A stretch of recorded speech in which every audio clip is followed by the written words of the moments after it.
Hey, this is Nica Montford, aka Tech Savvy Diva. Yo, this is Terrance Gaines, aka Brother Tech. And welcome to the snobOS show, the show for Apple snobs, where we talk all things Apple and then some. Welcome back, everybody, to this week's episode. We took a little bit of a hiatus last week. We'll talk about that in the snobOS show. So if you aren't a Patreon supporter, you won't get that extra content. But you can get that extra content if you head on over to patreon.com/snobOScast. And not only that, you can find out to be able to watch the show early and get exclusive content. Also, on the kind of housekeeping end of things, you can listen and or watch and rate and review our show on a couple different platforms, Apple, Spotify, and YouTube. We definitely appreciate you doing that. On this week's show, we're going to talk about the epic battle of Apple versus Epic. It still rages on. It is not done. Also, we're going to talk about cameras on AirPods. This isn't a new conversation, but this current conversation has the cameras doing something you didn't quite expect. As always, accessories usually give it away. We're getting closer and closer to September, so some new accessories have giving us some clues into what some of the form factors look like on the new devices we're expecting to see in September.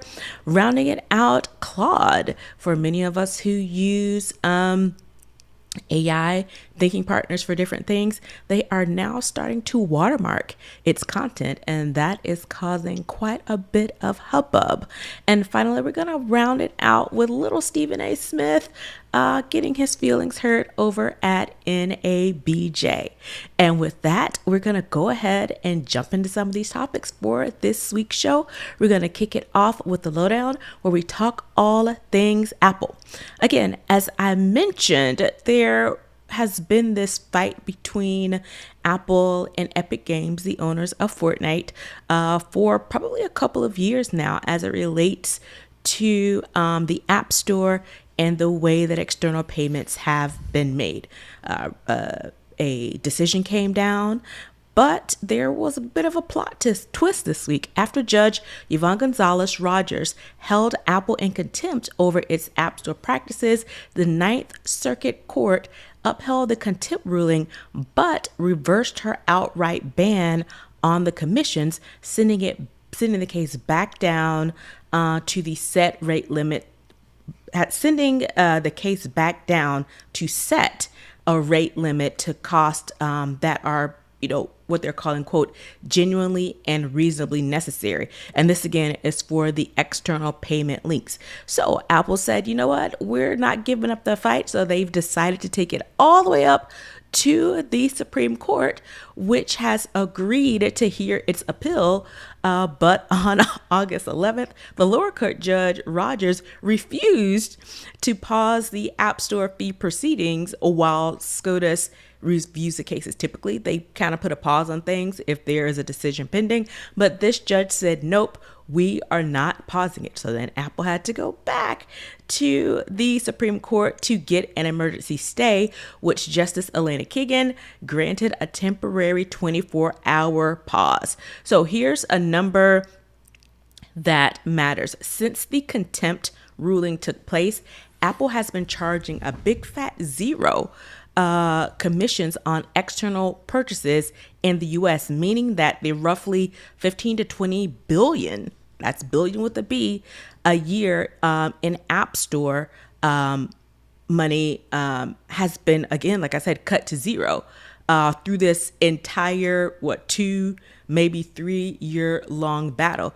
This isn't set for the Supreme Court to pick it up until October. So that's another few months of them not getting any commissions. So we've talked about this quite a bit since this whole thing started.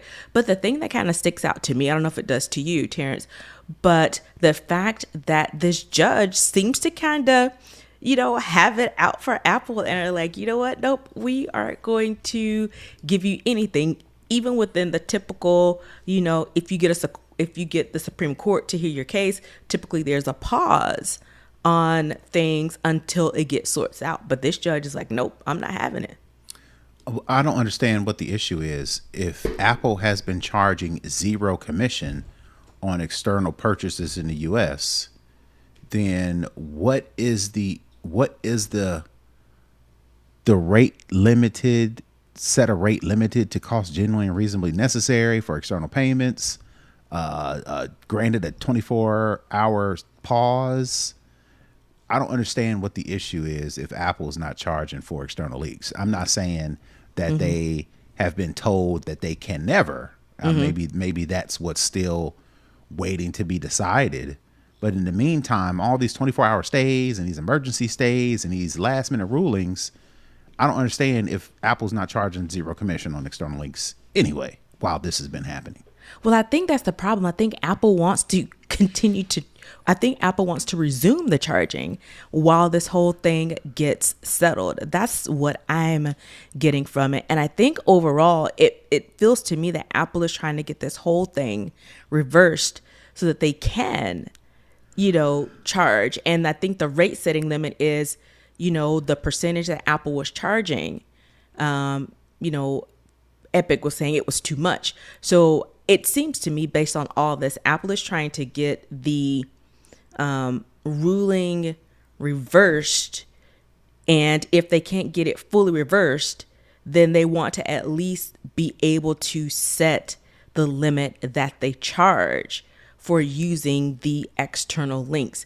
So basically, Apple isn't, even though this is on their platform, and they have to hold the infrastructure and provide the technology to be able to provide these links within the app to go outside of the app to make these purchases. I think Apple is saying we're doing the heavy lifting, but we're not getting in a benefit from it because you're saying that we can't get any commissions from the in-app purchases, which you allow, but you have to also have these external links beside it. So you can say, well, yeah, I want to buy in-app, or no, I want to go outside app. Yeah, I mean, that makes sense. But right now they're not charging. I got to keep going back to it. Right now they're not charging. Is Apple saying like we are trying to get an emergency stay to resume charging for external links while y'all sort this out? What is Apple like? What are the emergency on Apple's part? Because I think. Go ahead. No, I think the whole thing is because Apple. I thought they weren't doing it when the original ruling came down. They weren't stopping the payments, and then this judge held them in contempt for not. Doing what she said, right? Because they were like, we're still appealing this. We're still going through this process. In the meantime, till we get, this appeal thing going, we should still be able to charge. So It's kind of like multi-layered. And it feels like this article that I sourced this from 9 to 5 Mac. That's what it seems like to me. They want to be able to still charge. They being Apple and not be held in contempt until the Supreme Court rules. But I'm still kind of scratching my head. If this judge, Yvonne Gonzalez Rogers, held Apple in contempt, what is she holding them in contempt over if they're not charging anything throughout this entire fight? Unless I'm reading this wrong. Is Apple charging, and this Yvonne Rogers is saying, Apple, I'm holding you contempt because you're still charging? And if that's the case, then the line that says, Apple Store, meaning the 15 to 20 billion a year App Store cut, has been sitting at zero through this entire fight. So what is Apple in contempt of? Are they trying to, and they keep getting stopped? Or are they doing something else that is not clear to me, in this story? So looking at the story, it reads, for context, Judge Gonzalez issued an injunction requiring Apple to allow developers to direct users to alternative payment methods outside the App Store. That we know. Apple responded by allowing external links, but those external links, the 27% commission on those purchases that made through them. So the whole point, it seems like, Epic wanted to be able to provide external links basically for free. And then Apple is like, well, if you're making us do all this work and we can't have in-app purchases, then if you want to use if you want to use these external links, then you're gonna have to cough up some money because we're doing all of the legwork to provide these. So then the judge found out that Apple was in contempt for violating that injunction. Were they in violation, or did they just call it something else? Because before it was, we're charging you commission for the purchases made via external links. They said, no, you can't do that. I was like, all right, cool. Well, we'll just charge you 27% commission because we had to do all this work to make the links available for you people to charge outside of which, again, we've heard Apple's charge as high as 30%. 30%, yeah. To some people, but not to all people, right? If I recall, and this has been like 4 years now, right? Netflix, some of these big companies. I think it's like you have to have like 1 million like subscribers or something. It's something in the millions, and that's when you get the highest tier. But if you have lower than that, then you have like a lower tier all right, so I'm saying of what you have to pay. So if you're Rudy Poot, you're not getting charged anything, but you're Netflix and Epic, they're going to hit you. They're getting the 30%. Got it. Yeah. Okay. Yeah. All right, that makes sense now. So it's again, I think because Apple was like, you know what, this isn't right, because we had a system set up that protected us because we're providing the support. Then you said you don't want that. You want to do external. And Apple's like, we don't want to do that. And then they're like, you have to. And so it's like, okay, we will. But if we have to do this, we're going to charge you. And they're like, no. We want that external links and we want your labor, but we don't want to have to pay you for it. Right. So to me, that seems to be kind of like the essence of it all. And I think this judge is honestly probably a little pissed that, Apple was like, we're not following your thing. Then she did the injunction, and now it's gone up to the Supreme Court. And then she was like, we're not going to pause it. So it's just one of those things where it's just like the ring around the rosy type of thing. And for me, out of this whole conversation is the fact that this, I'm assuming, federal judge was like, man, forget the Supreme Court. We know that typically if you have a case pending, you pause, all the things that's going on until you get a resolution. But she's like, nope, we are not doing that. So here's where, I get both sides, right? Epic is trying to hold on to as much money as possible. Apple is trying to charge as much money as possible. This is what happens when you have capitalism, right? Right. So it's, on one hand, it's the may the best man win, right? But on the other hand, it's like, all right, if I was Apple, I'd be like, all right, well, if you want to halt me charging commissions, or you want to halt me getting, if you want me to halt getting a commission on purchases made through external links, and you also want me to halt on charging commission for setting up the links, and we got to pause all that while this impending investigation, well, maybe we need to pull Epic games off the App Store while we wait for this thing to pan out. Is that what we need to do? You know what I'm saying? Because this pause that you all are, this stay or whatever you want to call it in legal jargon, is only hurting Apple, right? Right. Because they're not getting the money that they would normally get. And what they're expecting. Yeah. And people are still downloading Epic games, which is the main one is Fortnite. They're still playing it on mobile phones. They're still playing it on tablets. They're still playing it on Safari. Yep. They're still, racking up, all the little data points that Epic Games need. I'm like, all right, if you want to pause it, let's pause all of it. Let's pause all of it. Let's yank these apps from these people in the App Store. But again, of course, that would hurt Apple as well. But I'm petty like that. I will cut off my nose to spite my face. Maybe Apple they ain't got time for that. I do, but that's why I don't run Apple. So yeah, it's crazy. And again, like I said, this has been going like 3 or 4 years, and it seems like, it's all the back and forth. Next up, we talked about this before as well. Cameras on iPods. not iPods, AirPods. And we thought we knew what that looked like. But it seems like, according to Mark Gurman of Bloomberg, that there's a new detail about the alleged camera on AirPods. So Apple, apparently, according to Mark Gurman, is targeting a fall launch for the camera-equipped AirPods, expected to resemble the AirPods Pro 3. The cameras include both visible light and infrared sensors, but they aren't explicitly built for taking photos or videos, since the placement and the image quality wouldn't support it. Instead, these camera features are going to be AI powered. So hand gestures, kind of like with the Apple Watch, you can kind of, and the the Vision Pro, you can kind of pinch and that kind of controls things. Also adjusting the audio based on your surroundings, detecting whether the conversation around you is someone actually talking to you, or is just that, conversations around you. And, everybody has been talking about the smart glasses.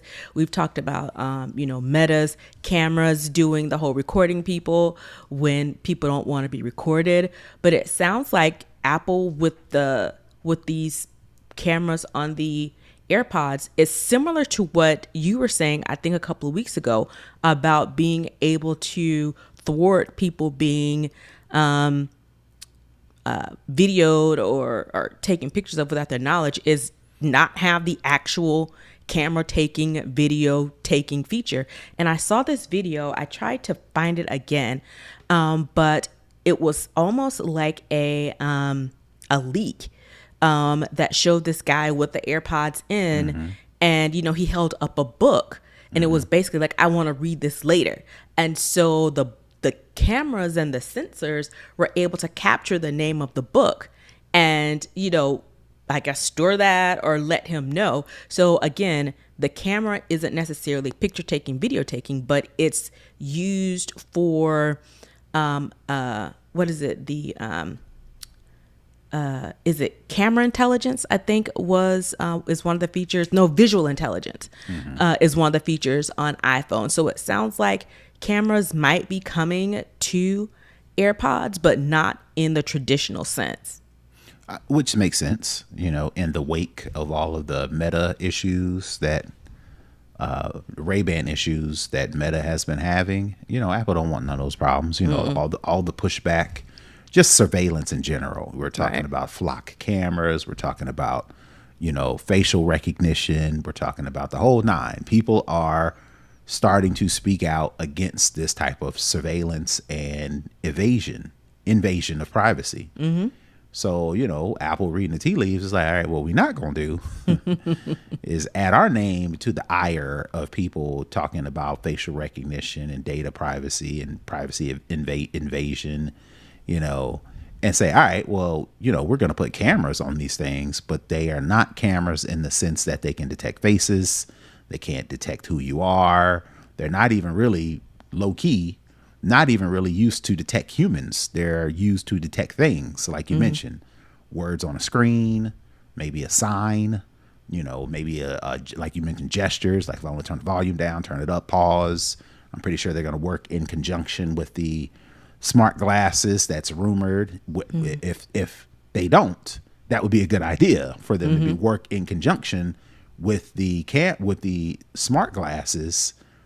The camera ain't on the glasses, which is, what people are honing in on with these Meta glasses. The cameras are on the AirPods, which are not even pointed in the direction that could even recognize a face, on top of not even being capable to recognize people anyway. So when Apple comes out with these AirPods or these glasses, they can legitimately say, your privacy still safe with us. We're still Apple. You can recognize signs, you can recognize books, you can recognize items, objects, but you ain't gonna worry about us, slipping up. So, makes sense. And I think it's a good way to approach it, because I don't think anybody that's, one of the big players is approaching it this way. They're approaching it the traditional way of, recording people, taking pictures, all that kind of thing. So maybe they're trying to slide in and say, see, we're the safe choice. Purchase our product, not theirs. Which, I mean, Apple's logos think different, right? So it's like, see what everybody else is doing and do it a little bit differently. Right. So we can say, we're different. We're not the same. All right. Rounding out the lowdown. September is about 2 weeks away. And we know what happens in September. That's typically the big iPhone event. And we're expecting this year to get the iPhone Fold, which has been dubbed apparently iPhone Ultra. And this isn't shocking to anybody, but because this is a new product, you're actually getting kind of a visual. So screen protectors, third-party accessories that go with your phone, they are basically, the best leakers they're out there, because you have to kind of give these companies enough advance so that they can build the products so that they can go on top of the phones. So leak screen protectors for the foldable iPhone Ultra have surfaced this week, confirming the asymmetric design and the off-center camera cutout rumors that have been circulating. But the bigger story is supply. Apparently, the leaker Fixed Focus Digital says the iPhone Ultra will ship with a very limited stock at launch. I guess that's probably the biggest surprise. And the chip is the A20 Pro that's inside the iPhone 18 Pro, is rumored to be about 18% faster and 30% more powerful, more power efficient than last year's A19 Pro. So, the closer we get to Apple Event Day, the more the leaks start coming fast and furious. And it's looking like what the initial rumors were for particularly the iPhone Fold or iPhone Ultra are true. It's going to be kind of this, squashed is the best word I could describe it as for this Ultra. So the fact that the screen protector kind of leaked what it's going to look like isn't surprising, because we've seen that before. But I think probably out of this whole conversation is that they are going to have a limited stock for this. Maybe they've learned their lesson from other devices. Maybe the Vision Pro to not have so many available, especially with the potential hefty $2,500 price tag. No, it makes sense. Your higher price things, I'm pretty sure all of the higher price things that Apple has put out never really had a bunch of stock. I'm thinking like those high end displays, XDR, whatever the Ultra, whatever the display name, Studio Display, whatever, right? I'm pretty sure they didn't make a lot of those because they knew with a high price tag, not a lot of people are buying this thing. Same thing with those high end MacBooks. Same thing with those cheese grater Macs that are now, in the wind. I'm pretty sure they didn't make a bunch of those either. So I'm pretty sure with this, you already mentioned the Vision Pro. So I'm pretty sure this high price tag iPhone Ultra, if the rumors are true, especially with the price, I wouldn't make that many, and if we sell out, especially in this market, right. And if we sell out, and I'm like, well, look at there. We sold out. Let's make some more, right? The fact that Apple's not making a bunch of these is not news to me. What's news to me, what will be news to me is how expensive the regular iPhone 18s, the iPhone 18 Pros, and the 18 Pro Maxes are. They're bread and butter. Right. Now that Apple has said, all right, we've eaten as much profit as we can. We got to raise some prices some other places. They've already raised prices with some other products.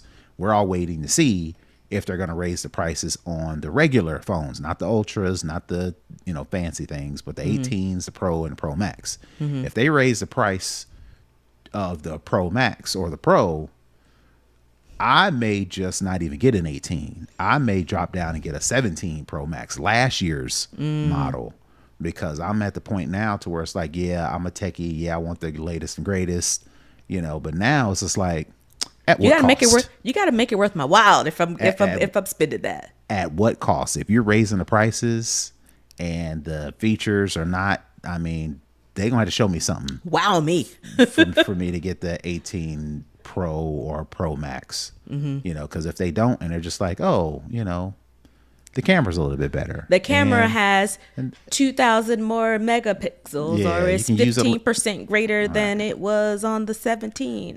You can use it like a DSLR. I was like, well, I don't use a DSLR, so I have a DSLR. I don't need one in my pocket. That's not a sale point for me. Just me. Right. Now, maybe somebody else. I've always considered trying to get better at iPhoneography. But not at these prices, right? Not at if you're gonna charge me upwards $1,200, $1,500 to get a decently spec'd, meaning nice hard drive space to hold all the pictures, right? Because now I'm looking at my phone right now, and I've got like I want to say a 256 gig. And I'm like 230 something storage capacity. Like I'm itching up, buddy. Right. So it's like, if I get a new phone, I may have to bump up the gigabytes. And if that's going to cost me a whole lot of money, I'll just have to go back and find a very excellent condition last year's iPhone 17 Pro or Pro Max, and just be okay with not having the latest and greatest in my hand, which I have had, for, past couple years. Yeah. And it's one of those things where it's like, it's, you get all these, camera features or whatever, and you're just talking about storage. All these new features, they have to eat up more space, right?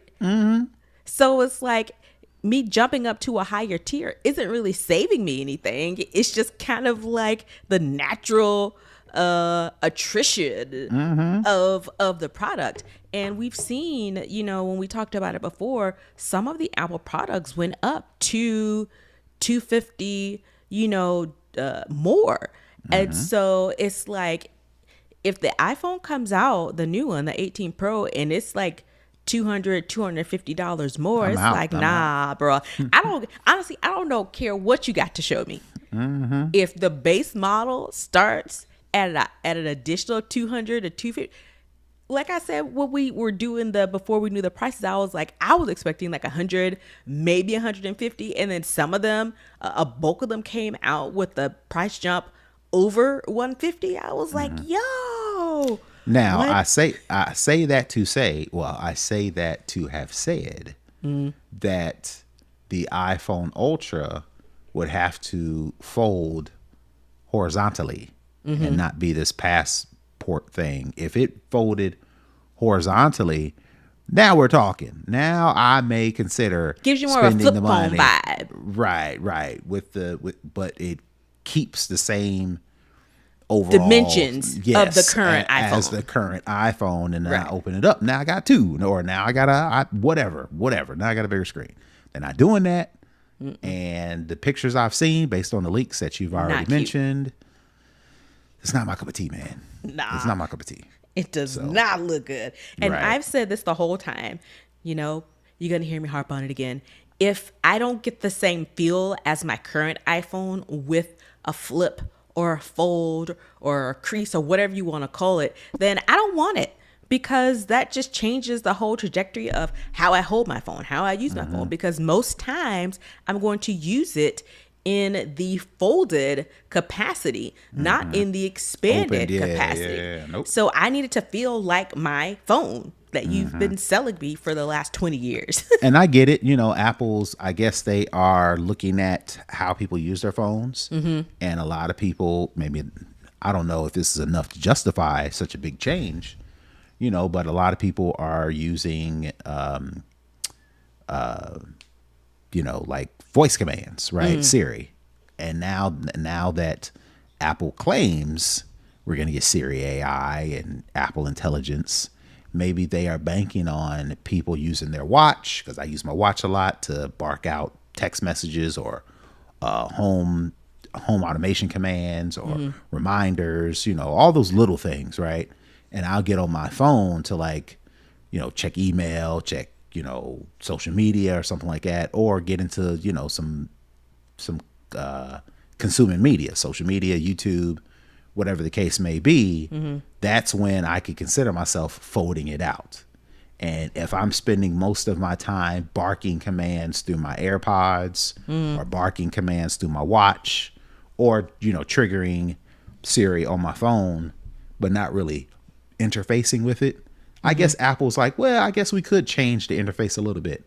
But I don't know if that enough people are using Siri and using the AirPods and using their watch to Apple to be like, all right, cool. Now we can change the whole look of the iPhone because they really ain't using it like an iPhone no more. No, we still are. We are still using it like an iPhone. And I want my iPhone to work like my iPhone. All right. I think that's going to wrap it up for the lowdown. Let's head on into second string. We're going to talk about AI. Shocker, shocker, shocker. But this is a little bit of a different take on what's going on with AI. So Claude just announced last week, I believe it was last Wednesday, that they are going to start watermarking content that is generated by AI. And so as of August 2nd, every Claude model now embeds an invisible machine readable watermark into all generated text. You can't see it. You don't know it's there. You can't tell it's there. You can't strip it out because it is actually embedded in the text itself. And the shocking thing of this is if you copy it and paste it somewhere else, that mark still tracks it and still says this thing is done by AI.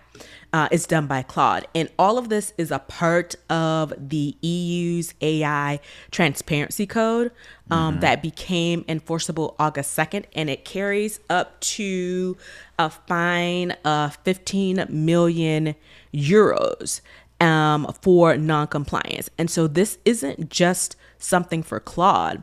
It's something for other companies as well who use AI. So your major labs like Microsoft, Google, OpenAI, Meta, they all have signed on to agree to the same framework. It's just that Anthropic did it basically 4 months before they had to do it. So I did do a video on this last week on my own YouTube channel, kind of going through the different pieces of this. And the thing that I think concerns me most, I don't think this is necessarily bad that you'll be able to know what is created with AI or not. But the issue that comes in with this is, say I'm writing a paper and I want to do a grammar check, or I want to translate it to a different language. If I put an image in there and I wanted to remove the background, these things are my original creations and I'm putting it into Claude to clean it up. It gets the mark that says it was generated by AI. So there's no distinction between what started as an original thought to what was actually done on your thinking partner. So to me, that's the biggest issue of this whole thing, because again, it is EU compliance. You have to do it. Claude, again, like I said, they did it 4 months early, and they did it in the US as well, when this only really applies to the EU. And so, like I was saying, my biggest concern is people are going to try and treat this as an AI detector when that's not what it's meant to be. And there are going to be people who write things, create things that they may use Claude for assistance, and it's going to be marked as, done by Claude. There are a couple of caveats depending on the length of whatever you put in there. It may not be enough to satisfy kind of the sample size. to be able to watermark it. But at the same time, while the thought behind it, the intention behind it is good, I think it's going to be a bigger issue for people who are using it as what Claude says it is, a thinking partner, and it's going to mark it as something done by Claude, and people aren't going to be able to tell what was done and what was original and what was not, and people are just going to assume that everything you do, if you use Claude for anything, or ChatGPT or Gemini, because all these people ultimately have to do it. So, the only way I think at this point to not have it watermarked is if whatever you paste in there and whatever they fix, you have to hand type it instead of just copying it and pasting it, because the copy and paste, this watermark travels with the copy paste. It's not like a metadata that is in like your images that kind of label everything. It's something completely different than metadata, and it travels wherever the text goes. So my assumption is Anthropic is smart enough to have thought about all those scenarios. My thought process leads me to believe that they have already created exemptions, exceptions, and rules around using Claude for a spell check, or using Claude to organize your thoughts that you've already voiced or typed. Mm-hmm.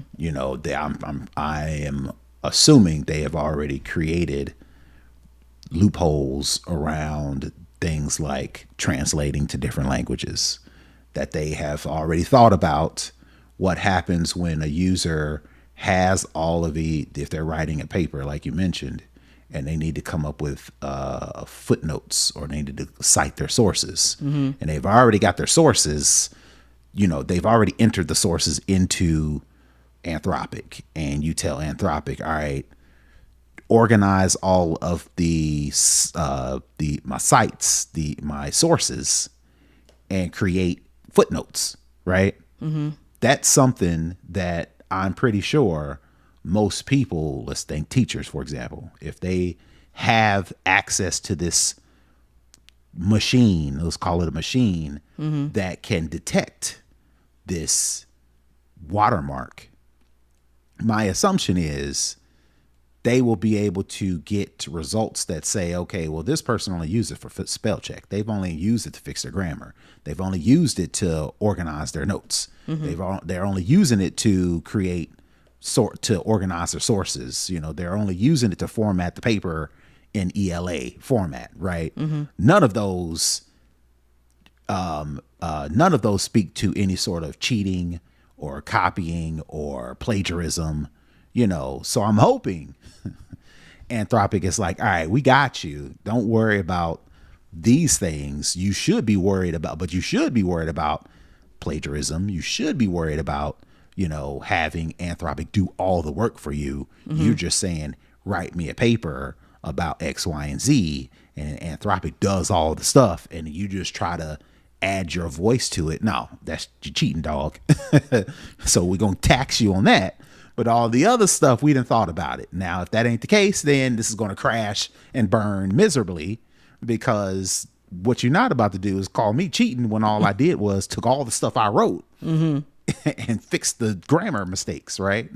But at the same time, this is something that we as users of these tools have to think about. You can't just say, well, I didn't cheat. Like, really think about how you're using these tools. Yeah. You have to, because the onus, the accountability, the responsibility is going to be on you. It's not going to be on Anthropic. It's not going to be on OpenAI. It's not going to be on Gemini. It's not going to be on Copilot. It's going to be on you. So if you don't want them problems, like, for real, like, think about it before you start entering all these prompts to get all this stuff. Yeah. Now, if you don't care and you're just making funky flyers, then mm-hmm. do your thing, right? But if somebody asks, or if somebody's got the machine and somebody's got a tool and be like, hey, Terrance, what is this? You can't you can't act like you ain't know. Right. And so to answer your question, they're not really sure.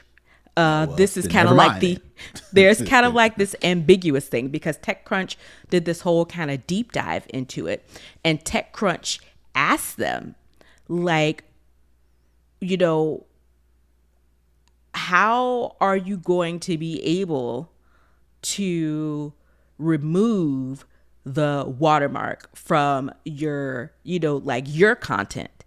And the issue is nobody is really saying how much editing it takes to remove the watermark. And when they asked Anthropic said, quote, may persist through some editing.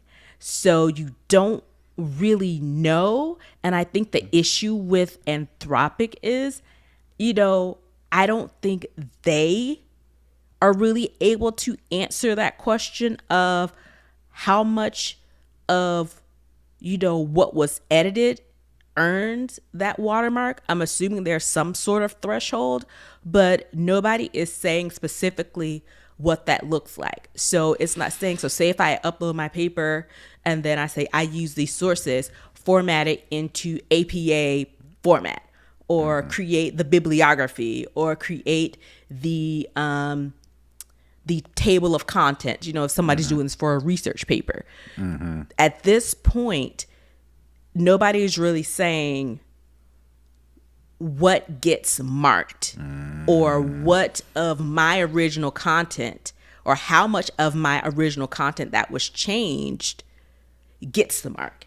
And that's where people are getting a little bit nervous on, is because nobody is saying how much of this equates to getting the watermark. Or if, say, you have a 1-page document, if Claude updates it and it changes 50% of it, then does it get a watermark? If it makes, you know, 75% changes, get a watermark. If it makes 10% changes, does it get a watermark? They aren't saying what the thresholds are to say what gets the watermark. And another thing I've been trying to figure out, like, what type of tool reads these machine level watermarks? Does everybody have access to them? Do they not? Is it only for schools or not? Like, how do you get access, and how do you validate that whatever's reading this is accurate as well? So it's like an accuracy upon accuracy. And my thing was, with Claude, you still have 4 months of runway to answer some of these questions, but you said, nah, we're just gonna put it out there and let it do its thing, when you still have some time to answer some of these questions that people are asking. Because it does, you know, put things in a way that says, I don't know if I'm gonna be using these products, because I don't know how much I'm going to be held accountable for things that are outside of my control. And it's just like, I don't know. Yeah. But not having all the answers is an answer. Yeah. And what I mean by that is, if you ain't sure, don't do it. Don't do it. If you're not sure what's going to get flagged, if you're not sure what percentage is going to get count as your work versus AI generated, if you're not sure what the repercussions are, don't do it. Don't do it. Or the workaround is, I guess, put it in there, see what the output is, and go in and hand type it yourself. Especially if it's something as simple as, you know, creating a bibliography or adding footnotes or that type of thing.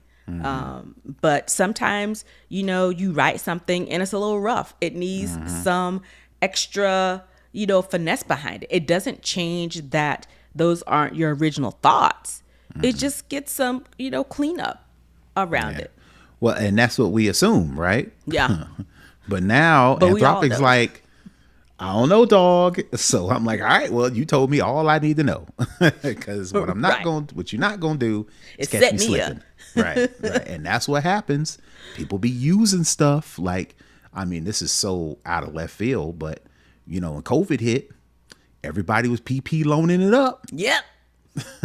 Living the life until right? them roosters came home. And then you can't be like, I ain't know, or everybody else is doing it, or I didn't think it was a loan, or I didn't think I had to pay it back right now, or I thought I had time. No, if you didn't know, That's on you. do it. And if they come calling, you are responsible. Absolutely. All right, let's head on into For the Culture.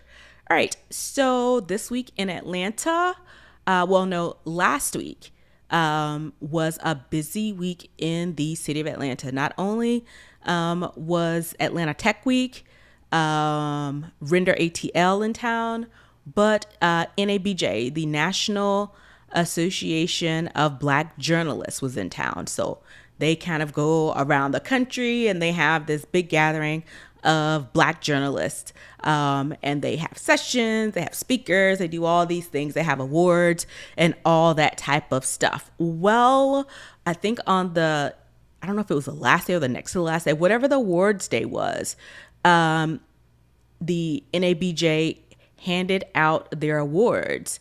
And Stephen A. Smith was a recipient of the, quote, Thumbs Down Award. And apparently this year was the most that the organization had handed out these Thumb Down Awards, with 5 people getting these Thumb Downs awards at one time. And what's the Thumbs Down Award? NABJ calls it, quote, a recurring public pattern of disparaging commentary directed at prominent Black women across politics, sports, and media.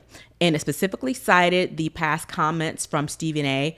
Around Kamala Harris, around Representative Jasmine Crockett. And so, when something like this, gets in the consciousness, especially on social media, it rebels the contingent up. And of course, everybody was talking about it. It was going on. And then, of course, Stephen A. does what Stephen A. does. He doesn't, reach out to NABJ.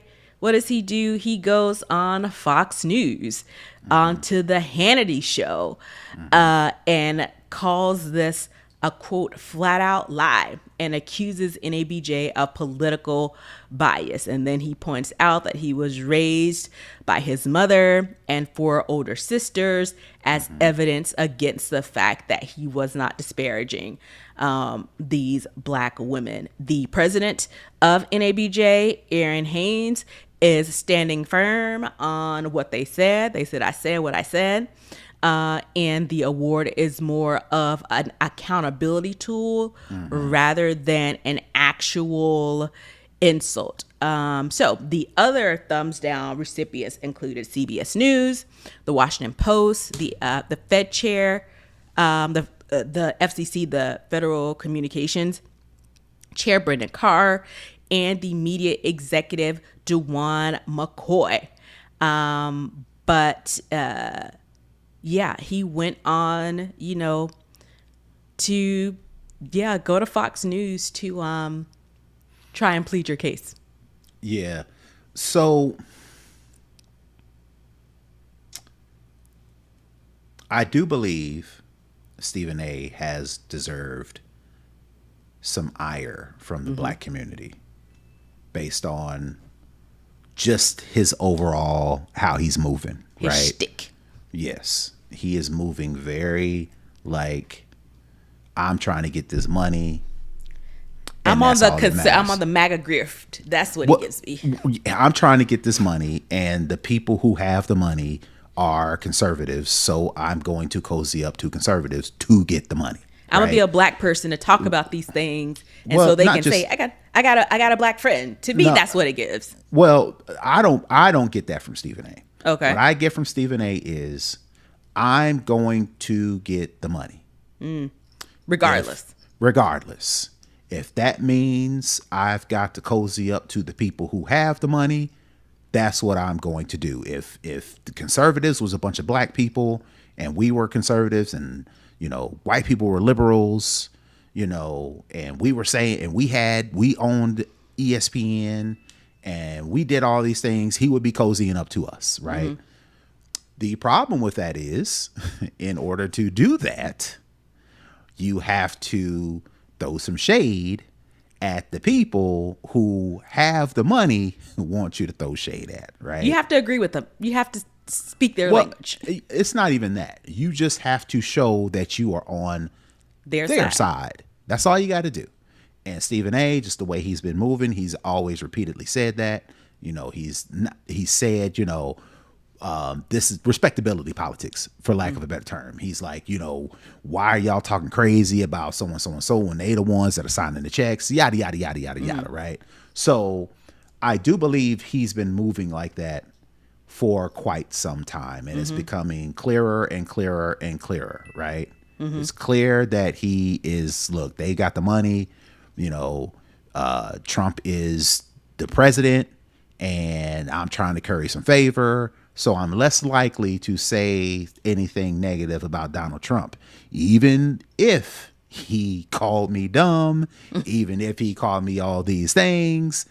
I've got to play my role because I'm trying to get at this money, right? So do you think if it would flip if... Well, let me finish the thought, right? The problem with that is, recently, is, like I mentioned, you got to disparage some people, and the people who he disparages are people who are in the media, who are in entertainment, and who are journalists, right? We think, like you mentioned Jasmine Crockett, you mentioned Kamala Harris, you mentioned Joanne Reed, yada, yada, yada, right? So, of course, that's going to draw the ire of the NABJ and other black people and other people who, like us, we see what kind of time you on, and now we call you out on it, right? What Stephen A. didn't consider is, or maybe he did and didn't care, is you are proving our point by running to Fox News. Of all the places you could have run, you didn't even have to go to Essence, or you didn't have to go back to NABJ. You didn't have to go to the Breakfast Club. You didn't have to go back to all these places that you have. You got your own show, man. He went to the one place that he knows that we don't mess with, and he would get agreements from.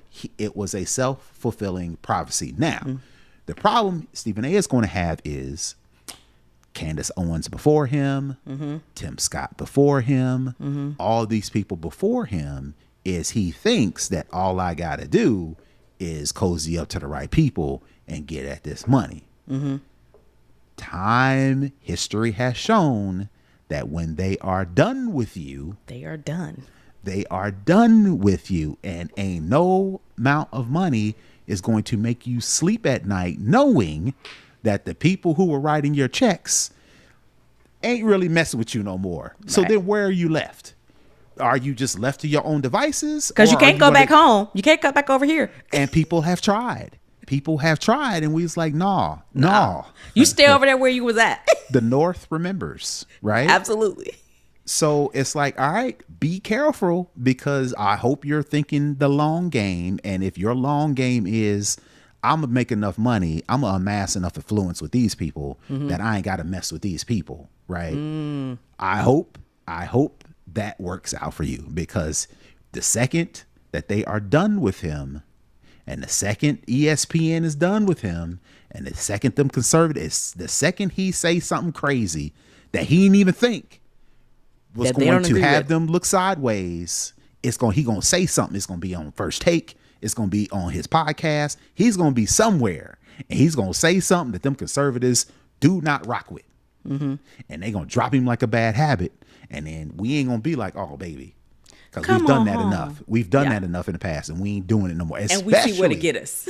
Especially with him. If it was anybody else, we may say, come on, baby, we know you didn't mean it. But him, he mean it. Like, you was loud and wrong for a long time. So sit with that, homie. Yeah. So now go what you was going to say. So my question was, when the tide ultimately flips back, because we're starting to see the whole MAGA thing, people are kind of jumping ship. Do you think, because you said it seems like he's just on whatever wave is basically the popular wave that's going to get him the visibility, the money, and all that kind of stuff. So with all things equal, if the coin was to flip and if the MAGA whole thing, say it ends up being like the Tea Party and just kind of completely goes down, and he jumps onto the other side, do you think he would still go against some of the things that he's said on the conservative side to try and cozy up with the people that are opposite? And I want to say, even though we know that we culturally, meaning black people, won't welcome him back if that wasn't an issue. I'm just speaking to what you think his mindset is. Do you think he would try and jump on whatever the next wave is, even if it's contrary to the current wave that he's on? If he has something to gain from it, he's going to try. The question is, will he be able to reinvent himself again? Right? Yeah. Maybe it ain't black people. Maybe it's, I don't know, progressives. What if it's, I don't know if it's Israel. I don't know if it's, whatever the next popular thing is. Whatever the thing is that he can benefit from, he's going to try, because his history has shown that he will do that, because now don't get me wrong, I think Jamel Hill, she responded to this and she made a good point. It's like NABJ, I hope y'all know what y'all doing, because, black media has been struggling. Yeah. Right. For sure. We've seen it happen with CBS, with pretty much, that's CBS News. I think that's why they were on the list. They fired pretty much all of the black people. Right. ESPN is doing the same thing. Be leaning right. Right. ESPN also has sponsored the NABJ. Right. So it's like, I hope NABJ has a plan for if ESPN, decides to, hey, that foundation that we did, we're not going to sponsor it this year. Yeah, that drive to raise awareness for X, Y, and Z, and we ain't doing that no more. Y'all, and ABJ can't be like, well, you got to understand, it was just specifically for Stephen A. Smith, and we wasn't trying to, and we just wanted to make sure. They're gonna be like, no, you coming for our way of life. And I think that's how these companies, especially these media companies, see it. Because like you said, we've seen ESPN, we've seen the people that they've let go recently, and who they brought on, and it's like, and who they've kept. Right. It's like completely like the antithesis of everybody having a voice in sports. So for right now, looking at it through Stephen A's goggles, he's like, man, y'all on the losing down team. Right. I'm on the come up. Y'all need to get like me and smile in these white folks' faces. Right. I believe that's what he thinks he's doing. He's doing the shuck and dive, little coon shuffle. But not even that. I think he's just like, this is where the money is. So this is where. Tell me something. Tell them what they want to hear. If they want to hear, whether he believe it or not. Right. If they want to hear, I think you believe it. Right. If they want to hear that, I am fiscally conservative, and if they want to hear, I can run for president. I'm thinking about it. And if they want to hear that, I'm not like them. I'm a different kind of black. Right. If that's what they want to hear, then daggone it, that's what I'm going to tell them. Again, the problem with that is, in order to do that, it ain't going to be that simple. And for now, it's okay that for simple. Yeah. It's easy for him to say, I didn't call Michelle Obama this. I didn't call Jasmine Crockett this. I just disagreed with some of the stuff they said, and I gave my own opinion of that. He believes in his mind, as long as I, like white people, right? As long as I don't call gymnastics. As long as I don't call you the N-word, I'm not racist. But I can call you everything else. But I can do everything else. But you can't catch me on racism, because I didn't come out and say, hey, I'm a racist. Yeah. I'm a racist. If I don't ever say I'm a racist, you can't call me a racist. Even though I'm doing all the things that racists do. Right. And I think that's what Stephen A is doing. He's saying, all right, well, as long as I didn't call, these black women X, Y, and Z, as long as I didn't insult them personally, right? Y'all tripping, right? But come on, man. We know what time it is, and we know what you're saying. We're not dumb. We see the play, right? We hear the dog whistles, actually the dog horns, because they ain't we no see whistles. the whole play. Yeah. We see the whole play. We see, we know, we recognize what you're doing. Yeah. Are you sure this is what you want to do? And if it is, if it blow up in your face, you got to eat that.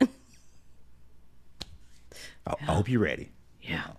How you separate your soul that way, I don't know what kind of existence that All is. money ain't good money. That's what we say. Absolutely. And clearly Stephen A disagrees. Yeah. So we'll see who's right or who's wrong. Yeah. Oof. If I had to live my life that way, I would maybe look at myself, but I guess he's fine. Some people sleep soundly. Yeah. And God bless them, because I would not want that on me. Okay, that's gonna wrap it up for the culture. Do we have a hookup for this week? Nothing this week. Okay, cool. All right, that's going to wrap up this week's show. Brother Tech, where can the people find you? Sure, you can find me all over the internet at Brother Tech. That's BROTHATECH.